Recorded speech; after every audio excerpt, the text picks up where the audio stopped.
आप सभी लोगों का एक बार ऑनलाइन क्लासेस में आप फिर से स्वागत करते हैं। चलिए जरा ध्यान दीजिएगा, ADPO की जो सीरीज में आज हम यहाँ पे डिस्कस करने वाले हैं प्रिवेंशन ऑफ करप्शन एक्ट 1988 के बारे में यहाँ पे डिस्कस करेंगे। जैसा कि आज आप देख पा रहे हैं, ये भ्रष्टाचार निवारण अधिनियम 1988 से संबंधित प्रिवेंशन ऑफ करप्शन एक्ट 1988।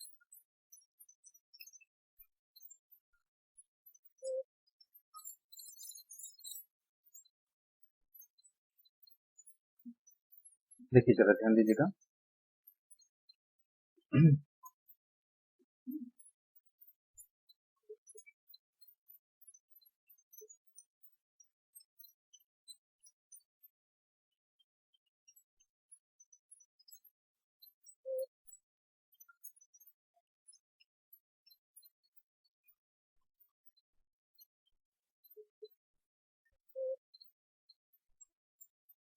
एक बार चेक कर लीजिए प्लीज, वॉइस क्लियर है क्या?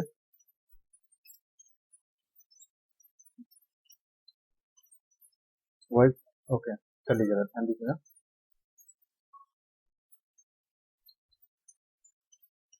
तो हम लोग यहाँ पर स्टडी करने वाले हैं भ्रष्टाचार निवारण अधिनियम के संबंध में। एक नज़र में मैं आपको लेकर चलूंगा। सबसे पहले देखिए, हम जो स्टडी कर रहे हैं प्रिवेंशन ऑफ करप्शन एक्ट 1988, भ्रष्टाचार निवारण अधिनियम 1988, और इसमें जो सेक्शन की बात की गई है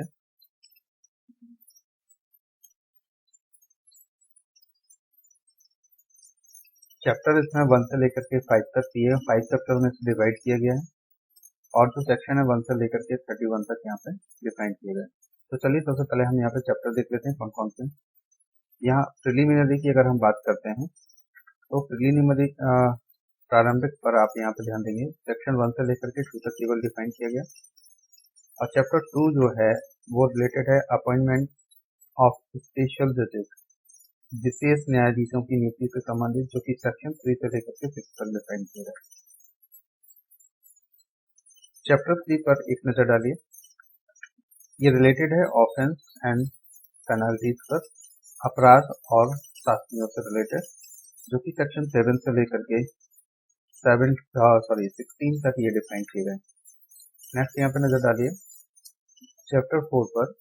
चैप्टर 4 जो रिलेटेड है ये है investigation into cases under the act, यानी कि अधिनियम के अधीन अपराधों का अन्वेषण, सेक्शन 17 से लेकर के 18 तक ये डिफाइन किए गए। नेक्स्ट जरा ध्यान दीजिएगा, चैप्टर 4A पर हम एक नजर डालते हैं attachment and forfeiture of property, यानी कि संपत्ति की कुर्की और समर्पण की बात करते हैं, सेक्शन ओनली 18A। नेक्स्ट जरा ध्यान दीजिएगा चैप्टर 5 पर। चैप्टर 5 यहाँ पर sanction for prosecution and other miscellaneous provision, अभियोजन के लिए स्वीकृति एवं अन्य विधिक उपबंध से रिलेटेड है, और ये सेक्शन 19 से लेकर के 31 तक डिफाइन किए गए हैं, जो कि यहाँ टाइपिंग मिस्टेक हो गई है, इसको आप 19 पढ़िएगा। 19 से लेकर के 31 तक डिफाइन किए गए। तो चलिएगा सीधे हम आप चलते हैं इनकी सेक्शंस की डिटेल पर। आप जैसा कि आप यहाँ पर देख पा रहे हैं कि हम यहाँ पे क्या क्या पढ़ेंगे, इससे संबंधित यहाँ पे ध्यान दीजिए। जैसे कि चैप्टर 1 में हमने यहाँ पे सेक्शन 1 पर एक नजर डालते हैं, शॉर्ट टाइटल एंड एक्सटेंट, यानी संक्षिप्त नाम और विस्तार से रिलेटेड है। देखिए ये इंडेक्स पढ़ना हमारा मोटिव क्या है। जनरली लोगों को लगता है कि इंडेक्स में कुछ नहीं है, हमें पूरी डिटेल पढ़नी चाहिए। तो मैं आपको बताना चाहूंगा कि यहाँ पर अगर हम ये जितने भी सेक्शन वाइज क्वेश्चन आते हैं, अगर इनको हम तैयार कर लें तो आप ये तो मान के चलिए कि आपने 50% जो एक्ट है उसकी तैयारी कर ली है, और 50% क्वेश्चन आपके यहाँ से कंप्लीट हो सकते हैं। तो इनको थोड़ा सा आप लोग विशेष ध्यान देना है आपको कि 50% तैयारी करने के लिए सबसे पहले जो हमें इंडेक्स का जो मैटर है आप इस पर जरा ध्यान दीजिएगा, क्योंकि ये ना आपको सीधे सीधे से 50% से भी ज्यादा कई बार क्वेश्चन सही करवा देते हैं। जितने भी कॉम्पिटिशन एग्जाम्स में आप जा रहे हैं, जैसे ADPO वगैरह है, कुछ भी आप तैयारी कर रहे हैं, उनमें आप जनरली देखेंगे कि सीधे सीधे कई बार ऐसे सेक्शन से सीधे सीधे क्वेश्चन पूछ लिए जाते हैं। तो सेक्शन 1 पर एक नजर डालिए, शॉर्ट टाइटल एंड एक्सटेंट, संक्षिप्त नाम और विस्तार से रिलेटेड है। और सेक्शन 2 यहाँ पर रिलेटेड है डेफिनेशन यानी कि परिभाषाओं से रिलेटेड। एंड चैप्टर सेकेंड यहाँ पर जो रिलेटेड है अपॉइंटमेंट ऑफ स्पेशल जजेस, विशेष न्यायाधीशों की नियुक्ति, ये सेक्शन 3 से लेकर के 6 तक यहाँ पर डिफाइन किए गए। और इसके बारे में मैं आपको क्लियर करना चाहूंगा। पावर टू अपॉइंट स्पेशल जज एंड विशिष्ट न्यायाधीशों की नियुक्ति का अधिकार। सेक्शन 4 पर हम यहाँ पर बात करने वाले हैं केसेस टेरेबल बाय स्पेशल जजेस, यानी कि विशेष न्यायाधीशों द्वारा विचारण के प्रकरण। और सेक्शन 5 में यहाँ पर हम बात करेंगे procedure and power of special जजेस, यानी कि विशेष न्यायाधीश के अधिकार एवं प्रक्रिया। सेक्शन 6 पर एक बार नजर डालिए। पावर टू ट्राई समरली, यानी कि संक्षिप्त विचारण करने की शक्ति। ये आप पढ़ रहे थे चैप्टर सेकेंड, जो कि रिलेटेड था अपॉइंटमेंट ऑफ स्पेशल जजेस, यानी कि विशेष न्यायाधीशों की नियुक्ति से संबंधित। तो इसमें केवल 4 सेक्शन है यहाँ पर, 3 से लेकर के आप जैसे कि 6 तक यहाँ देख पा रहे हैं। अब अगर सीधा सीधा देखिए यहाँ से क्वेश्चन अगर बनता है पावर टू अपॉइंट स्पेशल जज इन दिस सेक्शन डिफाइंड, तो आपको सीधा टिक करना होगा सेक्शन 3 पर। ये आपको हेल्प करेगा, इसलिए आपको ये इंडेक्स पढ़ना आवश्यक है। चलिए जरा नेक्स्ट यहाँ पर हम बात करते हैं चैप्टर 3 पर। चैप्टर 3 पर एक बार नजर डालिए। ऑफेंसेस एंड पेनल्टी, यानी कि अपराध और शास्तियों से रिलेटेड है। ये सेक्शन 7 से लेकर के 16 तक डिफाइन किया गया है, जैसा कि आप ये देख पा रहे हैं। चलिए जरा हम देख लेते हैं सेक्शन 7 में क्या दिया है। सेक्शन 7 में बात कर रहे हैं offences relating to public servant being bribed, लोक सेवक को रिश्वत दिए जाने से संबंधित अपराध। सेक्शन 7A पर एक बार नजर डालिए। Taking undue advantage to influence public servant by corrupt और इलीगल मीन्स और by exercise of personal influence, वरिष्ठ या अविधिपूर्ण साधनों द्वारा या निजी प्रभाव का प्रयोग करके किसी लोक सेवक को प्रभावित करके असम्यक लाभ लेना। सेक्शन 8 पर एक बार नजर डालिए। Offence relating to bribing of a public servant, यानी किसी लोक सेवक को रिश्वत देने से संबंधित अपराध। सेक्शन 9 पर नजर डालिए। Offence relating to bribing a public servant by a commercial organisation. Hindi में इसको देखते हैं हम लोग। किसी वाणिज्यिक संगठन द्वारा किसी लोक सेवक को रिश्वत देने से संबंधित अपराध। सेक्शन 10 पर एक बार नजर डालिए।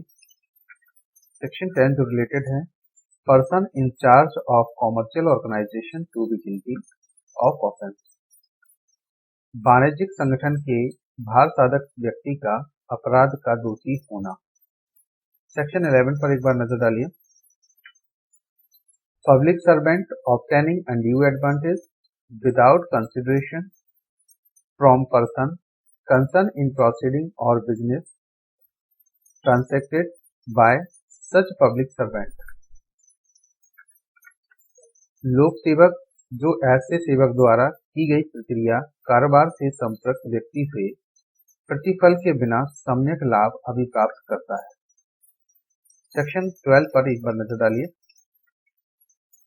12 में बात की गई punishment code abetment of offences, अपराधों के दुष्प्रेरण के लिए दंड, जो कि आपने आईपीसी में पढ़े हुए सेक्शन 107 से लेकर के 120 तक डिफाइन किए गए हैं आईपीसी में, उससे रिलेटेड ये थोड़ा सा यहाँ पर आपको मिलेगा। कौन से ऑफेंसेस जो इस एक्ट के अकॉर्डिंग ट्रायलेबल, ध्यान दीजिएगा। सेक्शन 13 पर एक बार नजर डालिए। Criminal misconduct by a public servant, लोक सेवक द्वारा आपराधिक अवचार। सेक्शन 14 पर एक बार नजर डालिए। पनिशमेंट फॉर हैबिचुअल ऑफेंडर, अभ्यासिक अपराधी के लिए दंड। सेक्शन 15 में पनिशमेंट फॉर अटेम्प्ट, प्रयत्न के लिए दंड। सेक्शन 16 में यहाँ पर बात करते हैं matter to be taken into consideration for fixing fine, जुर्माना निर्धारण में विचारणीय विषय होंगे। चैप्टर 4 पर एक बार नजर डालते हैं। चैप्टर 4 17, 18 और केवल इसमें 3 ही सेक्शन दिए गए हैं, जैसा कि आप यहाँ पर देख पा रहे हैं। चैप्टर 4 जो रिलेटेड है investigation into cases under the act, अधिनियम के अधीन अपराधों का अन्वेषण। सेक्शन 17 पर एक बार नजर डालिए। यहाँ बात की गई है पर्सन ऑथोराइज टू इन्वेस्टिगेट, यानी कि अन्वेषण के लिए प्राधिकृत व्यक्ति। सेक्शन 17A पर नजर डालिए। Inquiry or investigation of offences relatable to recommendation made or decision taken by public servant in charge of official function or duty. लोक सेवक द्वारा उसके शासकीय कृत्यों या कर्तव्यों के निर्वहन में की गई सिफारिशों या लिए गए विनिश्चय के संबंध में अपराधों की जांच या पूछताछ या अन्वेषण। सेक्शन 17A को मैं फिर से एक बार रिपीट करूं, जरा ध्यान दीजिएगा। यहाँ बात की गई है inquiry or investigation of offences relatable to recommendation made or decision taken by public servant in charge of official function or duties. लोक सेवक द्वारा उसके शासकीय कृत्यों या कर्तव्यों के निर्वहन में की गई सिफारिशों या लिए गए विनिश्चय के संबंध में अपराधों की जांच या पूछताछ या अन्वेषण। सेक्शन 18 पर एक बार नजर डालिए। पावर टू इंस्पेक्ट बैंकर बाहियों के अवलोकन का प्राधिकार। चैप्टर 4A पर एक बार नजर डालिए। ये रिलेटेड है attachment and forfeiture of property, यानी कि संपत्ति की कुर्की और समर्पण से रिलेटेड। इसमें केवल एक ही सेक्शन है, 18A। जरा ध्यान दीजिएगा यहाँ पर। यहाँ बात की गई है provisions of criminal law amendment ordinance 1944 to apply to attachment under this act. दांडिक विधि संशोधन अध्यादेश 1944 के उपबंधों का इस अधिनियम के अधीन कुर्की को लागू होना। चैप्टर 5 पर हम यहाँ बात कर रहे हैं, जो कि सेक्शन 19 से लेकर के 31 तक के डिफाइन किए गए हैं, जो कि रिलेटेड है सैंक्शन और prosecution and other miscellaneous provisions. अभियोजन के लिए स्वीकृति एवं अन्य विधिक उपबंध। सेक्शन 19 पर एक नजर डालिए। Previous sanction necessary for prosecution, अभियोजन पूर्व स्वीकृति की आवश्यकता। Section 20 presumption where public servant accept any undue advantage, जहां लोक सेवक असम्यक लाभ प्रतिगृहित करता है वहां उपधारणा। सेक्शन 21 पर एक नजर डालिए। Accuse person to be a competent witness, अभियुक्त का सक्षम साक्षी होना। सेक्शन 22 पर एक नजर डालिए। The code of criminal procedure 1973 to apply subject to certain modification, दंड प्रक्रिया संहिता 1973 का कुछ उपांतरों के अध्याधीन लागू होना। सेक्शन 23 पर एक नजर डालिए। Particular in a charge in relation to an offence under section 13 first A. Next जरा ध्यान दीजिएगा यहाँ पर। धारा 13(1) का के अधीन किसी अपराध के संबंध में आरोप की विशिष्टियां। सेक्शन 25 पर एक नजर डालिए। Military, naval and air force or other law not to be affected, थल सेना, जल सेना और वायुसेना अथवा अन्य विधि का प्रभावित ना होना। सेक्शन 26 पर एक नजर डालते हैं।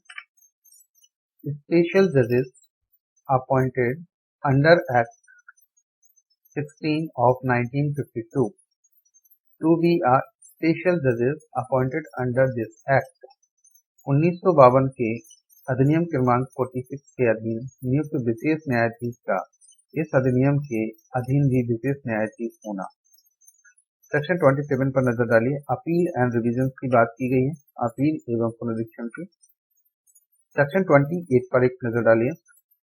Act to be in addition to any other law, इस विधान का अन्य विधियों के परिवर्धन में होना। सेक्शन 29 पर नजर डालिए। Amendment of the ordinance 38 of 1944 1944 के अध्यादेश 38 का संशोधन। सेक्शन 29 ए पर एक नजर डालिए।